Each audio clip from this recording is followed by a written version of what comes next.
G'day guys and welcome, my name is Michael and I am the DeadAussieGamer, here to share with you my tips, tricks, ideas and strategies for playing tabletop role-playing games.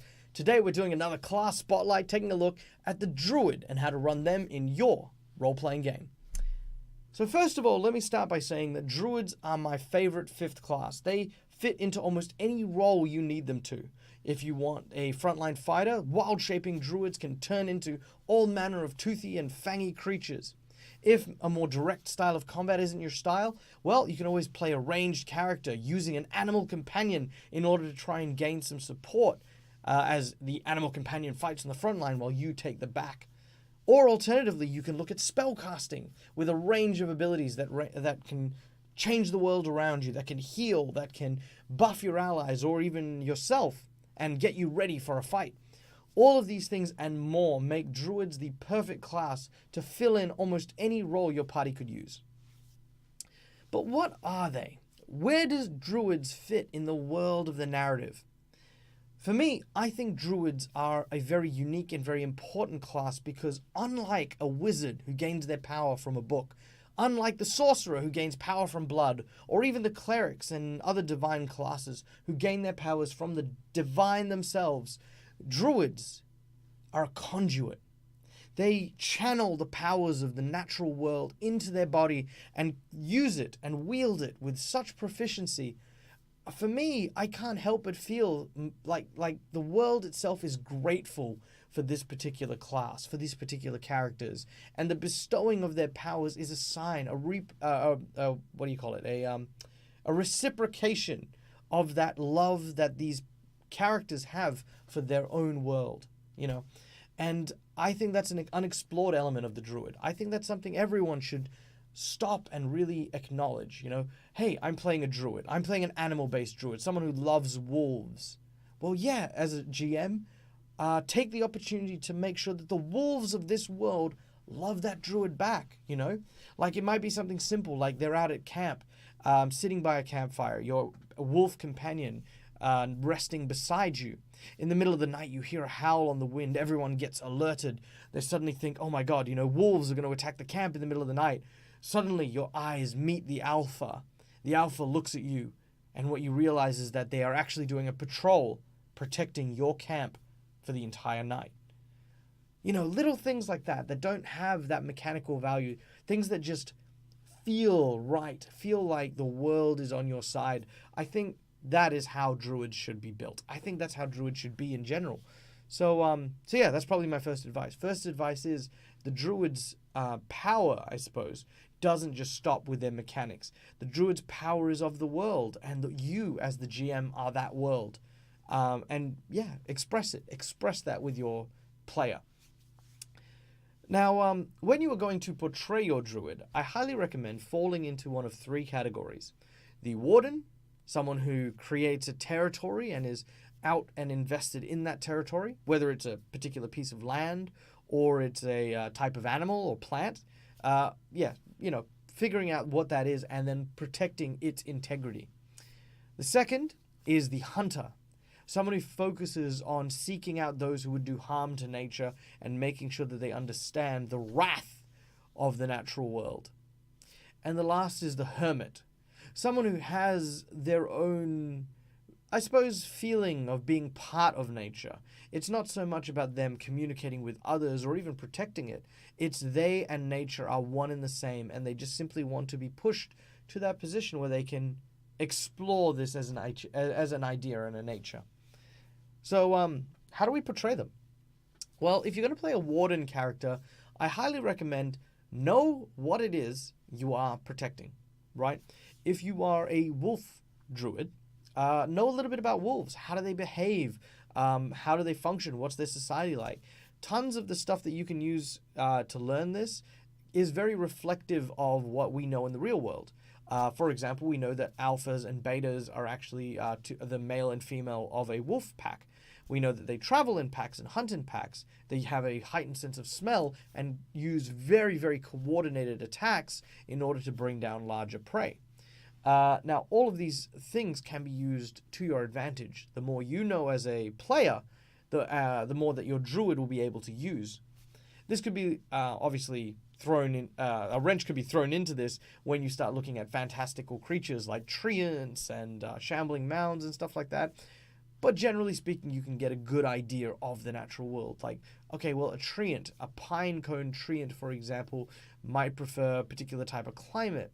As such, I would also know that there are pine cones growing out of them as well. So maybe I could, ask politely for the pine cones that this treant drops and turn them into grenades.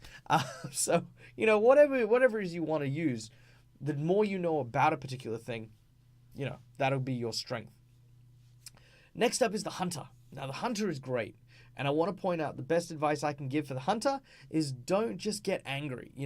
Druids that hunt do not necessarily need to be barbarians, right? Barbarians kind of have that covered. Not to say you can't, but, I've seen way too many people go, I am going to be a hunter-based druid, and I'm going to turn into an animal, and I'm going to tear people apart with my teeth, and I'm going to enjoy the taste of human flesh. Yada, yada, yada, yada, yada. That's great. That's fantastic. But a hunter doesn't necessarily need to only do that. A hunter could be someone who tracks. And the best kind of hunter that I can really mention is actually, if you look at like media and the Native Americans. I love the idea of the Native American hunter tracker. I know that there's a whole bunch of connotations with it, but bear with me. The idea of someone being so in tune with the world that they're able to read the portent signs and almost display it as mysticism is definitely druidic to me. Now, it could be something that's sensible, like knowing that smoke means there's fire and understanding that over in that particular area there isn't enough dry brush to create that amount of smoke. Therefore, there is several campfires producing that, that smoke trail. These things are not mystical, but can be portrayed as such. All of a sudden being able to look to the sky or even just catch a whiff of that pipe smoke and then just point in a direction and say, he went that way. That is what it is to be a hunter druid, being able to almost in a very calm, serene, and collected way use the world to tell you exactly what it is you're looking for. Now, the last type of druid is, of course, the hermit. And for me, the hermit is someone who is trying to become a part of the natural world, whether or not it's by meditating under a waterfall, by losing yourself in the forest and living among the plants, or even by being raised by a particular breed of animal. All of these things, a hermit is trying, I suppose, to lose what sense of their original culture is. If you are an elf, for example, it might be simply you becoming a hermit from the elven culture and trying to become a part of the natural world. If you're a human, same thing. If you're an orc, or whatever.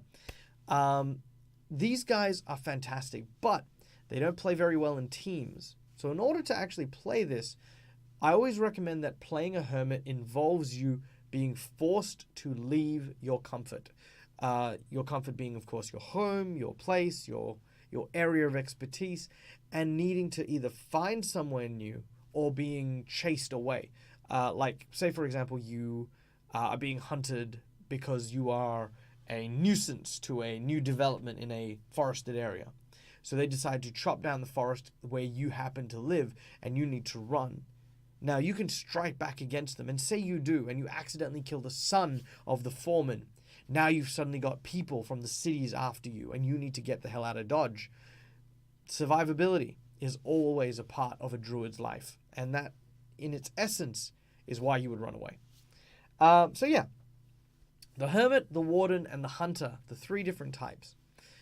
Now, when I portray a druid myself, apart from obviously reading about the terrain and understanding the animals that I'll be talking to, I always look at what it is I want to do in order to grow as a character. This is something I don't do for any of the other characters because I like to have my character grow naturally in a game through the events and challenges, the trials and tribulations. Druids, however, I feel have another side to them, almost like a B-side to the adventure. So you will still grow with the narrative, you'll still grow with the story, but I feel like that as you level up in Druid, as you go stronger and deeper into the levels, you become a greater conduit of that nature. And that growth, I feel, should be explained in some kind of way. I had a sand druid at some point or another, and he was a very skilled master of the desert sands and fire and wind and all that sort of stuff. And when I played this character, I had no idea how to write characters at the time. So it was just, my GM asked me, okay, so Michael, what do you want to play? And I said, Druid. I want to throw sand at people. And he's like, okay, cool. Now, what is your character trying to do? It's like, I'm trying to throw sand at people. I just said that. And then he goes, well, no, you need an actual, story. You need an actual plot. You need something to achieve.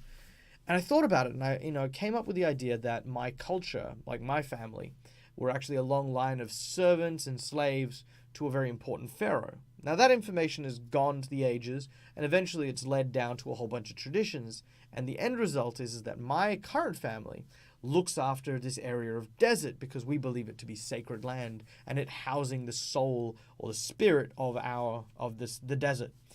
Now, that in turn got him to think, and he said, well, you're not going to be playing in the desert too much, and obviously being a specialist in that could cause you a lot of problems, but how about you take a big jar of sand with you and, take that on your adventures, and you can wield that, as if you were in the desert, which was fantastic. It was great because not only did it mean that my abilities were still functional and useful, it also meant that my character could then start exploring my own personal growth. So my connection with this jar of dirt, yes, that's right, I said it. I got a jar of dirt. My connection with this jar of dirt actually became almost surreal as I started to have my character develop more powers. It went from him being able to just sort of turn it into a ball and throw it at people to him being able to create small animals and constructs and almost developing a relationship with the sand. So the sand became an animal companion. That kind of story is, I think, super great if you can get your druid to find it, to find that humanization, that personal connection with something natural, and then building that relationship. If you've got an animal companion, it's already done for you. Sure, start with your animal companion, but don't just treat it like it's something to throw into battle. Have your moments, those little tiny, joyful things. Another character I played, admittedly not a druid, but this is an animal companion story. He had a bear companion, and he was riding his bear, like he's a bear rider. And we got to our first town, and everyone saw him, and they'd never seen a bear before. So they all came up, and they were asking about it, and they were saying, oh, can we pat him and stuff like that? And I ended up role-playing the bear for a good portion of time as kids was like sort of tugging on his ear, and he was very tired and big, lumbering kind of thing. And he was very friendly with the kids, he let him climb on them and stuff like that. And eventually they brought him out these very special honey loaves, which he got partially addicted to. And so the kids loved fattening him up, and he was just so happy. When the kids ended up being kidnapped in my particular story, the bear ended up being very, very upset at this notion that it wasn't the adults that were targeted, it was the kids that were targeted, and the bear suddenly had a whole motivation unto himself, which was then reflected in my relationship with the bear, because I noticed that the bear was visibly upset.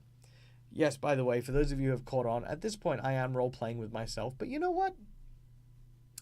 Yes, I was. Okay, so yeah, basically the bear had an investment. I had an investment in the bear. Our relationship was being built and bonding over the fact that we were both now chasing after these lost children. So building that for your druid, I think can create a very unique, very incredible, very awesome type of game if you can, nail that down. All right, now the final thing that I want to talk about is basically how to handle, druids and your animal companion, and how you can fit them into your party as a whole. So one thing I get asked a lot is animal companions are very autonomous. Should the player run an animal companion, or should the game master run an animal companion? And if so, how should it be handled?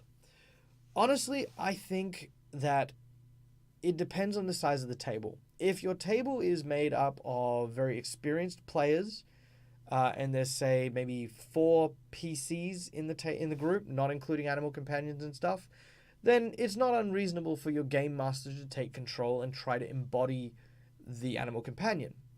If you do that as a GM, always make sure that you treat that like it's one of your own PCs. It's not just an NPC to be sort of sat there and invisible until the point where they get into battle. It should have an active role. It should be alive. It should be something in the game itself. Now, you may not want to take this on, and that's also perfectly fine, because the first right is for the GM to be able to handle any game how he wants. The animal companion is technically under the purview of the GM, because it is like leadership. It is having a cohort companion, that type of thing. But those who are veteran game masters will often agree that the player can, for the most part, manage the animal companion. If you are a player handling an animal companion, I will say exactly the same thing. Do not just use it in combat. Don't just turn it into something that is just there for numbers. Really get into it. Really, have that connection, not only between your character and the animal companion, but the other players as well. Maybe your animal companion is trying to bond with one of the other players, which is making your character a little jealous. Maybe your animal companion has a fondness for a special treat that one of the other players happens to be slipping them. A whole bunch of different scenarios can really come up, and your players can really get them a ton out of a relationship made not only with your druid, but the animal companion as well. Now, the other thing I want to mention, of course, is inter-party. Like, how do you fit a druid into a party group? Because druids, by their essence, are supposed to be natural. They're supposed to be part of the natural world. They're supposed to be protecting things, unless you're a blight druid, but, they're a whole other kettle of fish. So where do they fit when you come across, like, say, the city guard, a wizard from the Arcanist Tower, and a street thug who is a rogue? Where does your druid fit in that? Because where's the common ground? I think for the most part, when you find yourself in a setting where you have to choose between being obviously urbanized or not, a druid will always be someone who can tap into that natural essence no matter where they are. And I think that part is something they need to maintain. I will travel with this group of people because it maintains the natural world. I am on this quest because if this quest is left unchecked, then the natural world is going to be at risk, or something will be potentially lost due to it. So having those moments where you both discover some of the wonders of civilization as well as rebuff that is going to be great. Don't only rebuff civilization, though. Don't sort of plant your feet and say, oh, well, I come from nature and you guys have been abusing nature since there, and yada, yada, yada, yada, yada. I mean, yeah, I get that, but at the same time, it's not like those particular PCs were single-handedly responsible for all the lumbering that humankind did to raise a city. For you to sort of criticize them on that is kind of, no, that's looking for a fight. What you want to do, however, is say, like things like, I prefer to sleep out in the open. You guys may sleep in the inn. I will, sleep in the gutter, because I just want to sleep with the sky overhead. And this could turn around and be someone going, well, okay, well, enjoy the night. Or someone going, listen, if you're going to sleep outside, why don't we all sleep outside? And it builds bonds. As long as you're not kind of a douchebag about it. Like, don't turn around and sort of go, well, you all can sleep inside, but I'll sleep outside because I'm a druid and I need to sleep under the stars or some nonsense. Don't blame being a druid for doing druidic things. Druids should love doing what they do.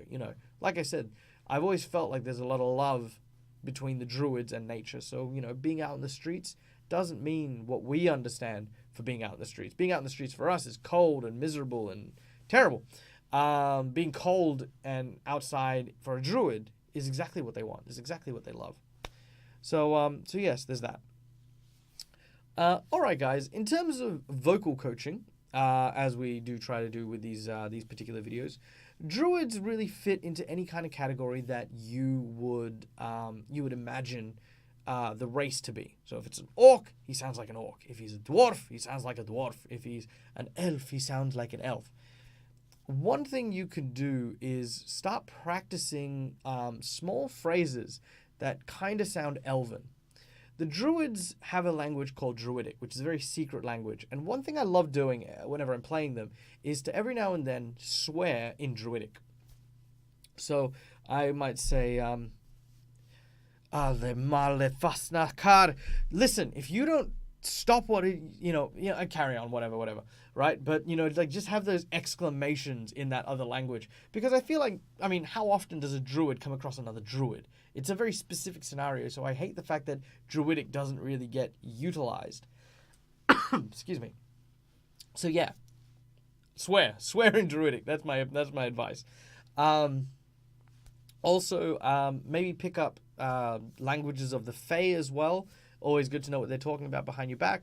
And if you do want to speak Fae, I always try to, it's like the sound of a, like, when you're playing Rewind on one of those old cassette tapes. Sorry, I'm dying. That's kind of how I imagine Fae language to sound. Zelna asnikar rol asnir heldo snikar vekan. That kind of almost reverse speak, as it were. Because I've always imagined the Fae world as separate. So druids who are in touch with nature, not unfamiliar with creatures such as the magical beasts and Fae, might pick up a thing or two about the Fae. So, having that language might be good.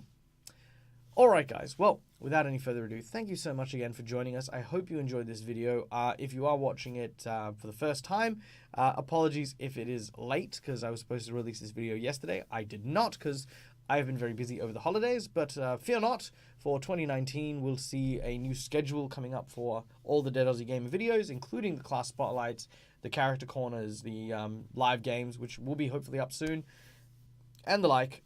So if you want to keep in touch and you want to make sure that you know what's going to happen and what's going down, hit that like button, hit that subscribe button, go visit us on Facebook, because we got lots of cool articles and memes and stuff up there. And of course, if you want to chat with me directly and get some advice on your own game, head on over to our Discord channel. We're very open there, very friendly, very casual.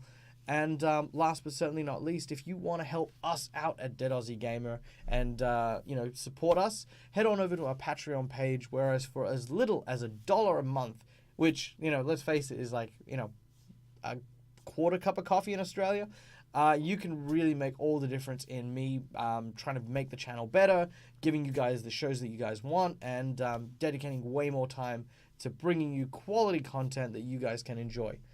Without any further ado, thank you so much, guys. And until next time, as always, from the DeadAussieGamer, game hard or die trying.